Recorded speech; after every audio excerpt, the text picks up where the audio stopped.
Mes bien chers frères, le puissant fit pour moi des merveilles, saint est son nom. La Vierge Marie s'exclame devant Élisabeth, sa cousine, car elle reconnaît que le privilège dont elle est la détentrice ne vient pas d'elle, mais bien de Dieu. En ce jour, nous fêtons donc un grand mystère, le dogme de l'Assomption de la Vierge Marie, le dernier dogme professé publiquement par l'Église.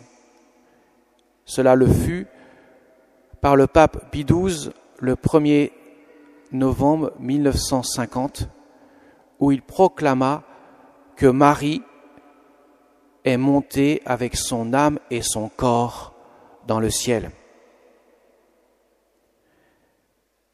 C'est la seule personne humaine, pour l'instant, qui est montée avec son âme et son corps.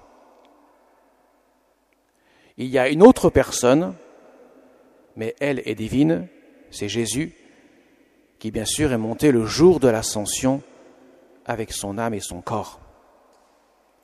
Tous les autres saints qui sont au ciel n'ont que leur âme pour l'instant. Le corps est ici-bas sur terre. Nous avons quelques reliques de nos deux saints, Saint Mexan et Saint Léger, dans cette abbatiale.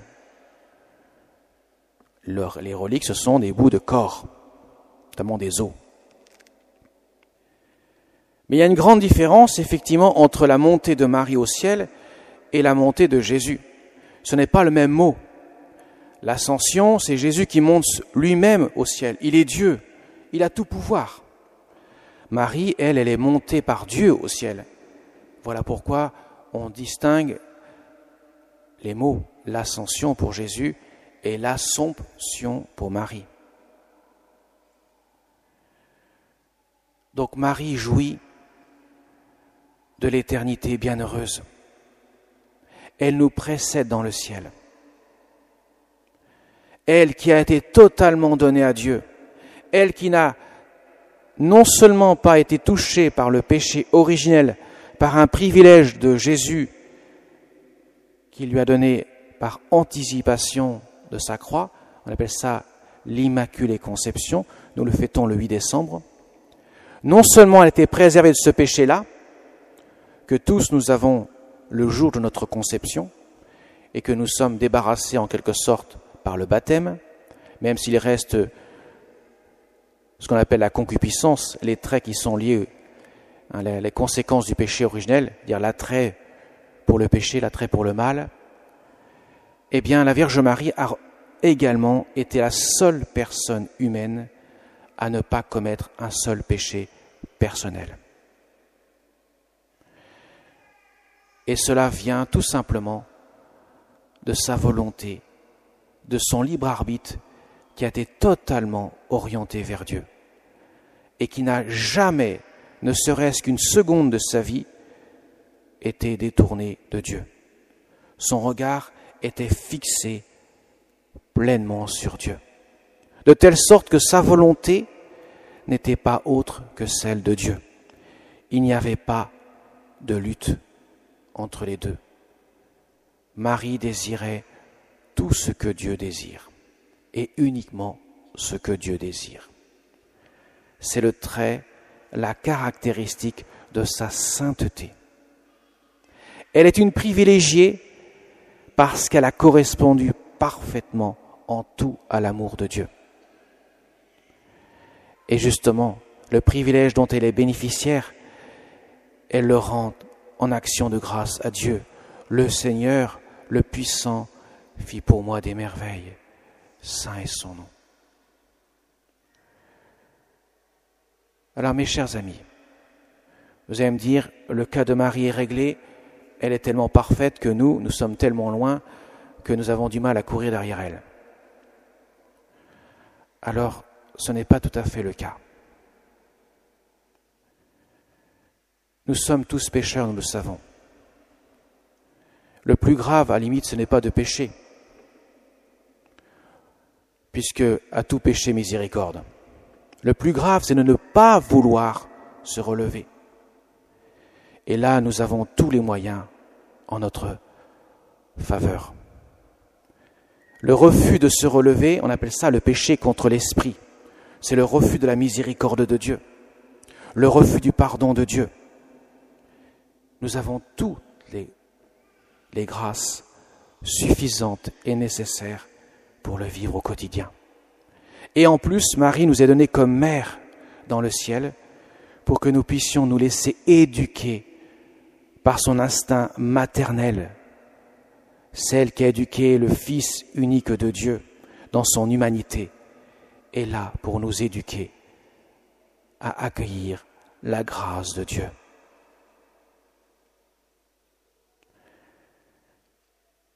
Alors mes chers amis, je vais vous prendre une parabole que je mette au goût du jour. Aujourd'hui, notre vie a changé avec le virus. Nous avons ces fameux gestes barrières. Mais il y a aussi un autre virus dont le prêtre est chargé de vous le dire. C'est également, il ne faut pas l'oublier, celui-ci, c'est le virus du péché. Celui qui peut nous conduire au mal, et au mal éternel. Alors je vais utiliser une parabole comme Jésus utilisait des paraboles de son temps pour faire comprendre le sens de ces paroles.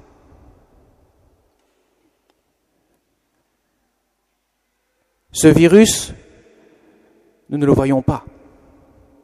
Souvent, nous le découvrons après. Nous découvrons que nous avons péché après l'avoir fait. C'est une rupture d'amour avec Dieu. Et nous devons préserver par 2 gestes barrières que nous utilisons contre le virus du coronavirus, à savoir le masque, ça veut dire tout ce qui sort de notre bouche, qui peut être plein de méchanceté, plein de cupidité. Eh bien, Dieu nous demande de porter le masque de notre cœur pour garder dans notre cœur la ferveur d'amour et ne pas laisser sortir des gouttelettes qui seraient contraires à l'amour de Dieu. Et l'autre geste, ce sont les mains avec le gel hydroalcoolique. Devons-nous purifier nos mains? Nos mains, souvent, sont utilisées aussi pour la méchanceté, qui signifie tout simplement les gestes que nous pouvons accomplir, ou au contraire l'absence de gestes quand il s'avère nécessaire d'en accomplir, quand nous manquons de charité envers notre prochain. Et tout cela doit être, pourrait-on dire, géré par ce qu'on appelle la distanciation physique. Nous mettre à distance du péché, ne pas le laisser pénétrer notre cœur, car ce virus peut conduire à la mort éternelle, dit Jésus. Jésus l'a dit lui-même, ne craignez pas seulement ceux qui tuent le corps, mais craignez aussi plutôt ceux qui tuent le corps et l'âme. La Vierge Marie, c'est ce qu'elle a fait. Elle a mis une distanciation physique avec le péché, de telle sorte qu'elle n'avait aucun pouvoir. Il n'avait aucun pouvoir sur elle.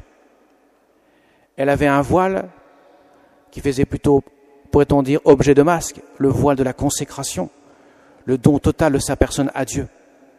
Et de ses mains sortaient les rayons de la grâce. Lorsqu'elle apparaît à Sainte-Catherine-la-Bourrée, elle laisse paraître de ses mains des rayons de grâce qui viennent toucher les cœurs. Voyez, Marie peut nous aider à accueillir la grâce et en vivre. Elle a une importance dans l'Église, une importance particulière, car elle a une place privilégiée, puisqu'elle est celle qui a été choisie par Dieu précisément parce qu'elle est celle qui a correspondu en tout à la volonté de Dieu. Vous voyez, mes chers amis, si nous mettons en pratique ces gestes barrières concernant ce virus particulier qui est invisible, qu'on appelle le péché, qui peut conduire à la mort, nous pouvons ainsi progresser dans la sainteté. Il est essentiel qu'en tant que chrétiens, nous puissions saisir cela. Et le péché se résume tout simplement par une rupture, un refus de l'amour de Dieu. Dieu aime les hommes tellement qu'il n'a pas lésiné sur les moyens. Il a livré son Fils qui est son égal en tout, puisque le Fils n'est autre que le don tout entier du Père. Le Père donne tout à son Fils. Et quand le Père donne son Fils, il donne tout lui-même. Il n'a pas lésiné, il a voulu donner son Fils pour que nous puissions l'accueillir dans notre cœur. Notre cœur doit être donc le foyer d'amour, tel qu'il était dans le cœur de la Vierge Marie. Et lorsque Jésus, son cœur a été ouvert, se vidant de son sang, laissant s'échapper l'eau et le sang de son cœur ouvert, le cœur de Marie est transpercé par le glaive de douleur, car elle se remplit de l'amour de son Fils bien-aimé. Alors mes chers amis, en ce jour où nous fêtons la patronne de la France, celle qui est venue visiter tant de personnes, tant de petits enfants au cours des siècles, particulièrement le 19e siècle, où les apparitions de la Vierge Marie sont riches en France. Elle nous rappelle sans cesse à la prière, à la pénitence, à la conversion du cœur. Elle nous rappelle sans cesse qu'il faut mettre une barrière devant le péché, une distanciation physique avec le péché. Elle nous le rappelle sans cesse. Et elle apparaît des enfants parce que Jésus l'a dit lui-même, « Laissez venir à moi les petits enfants, car ceux qui leur ressemblent auront en héritage le royaume de Dieu. » Le petit enfant fait confiance à ses parents.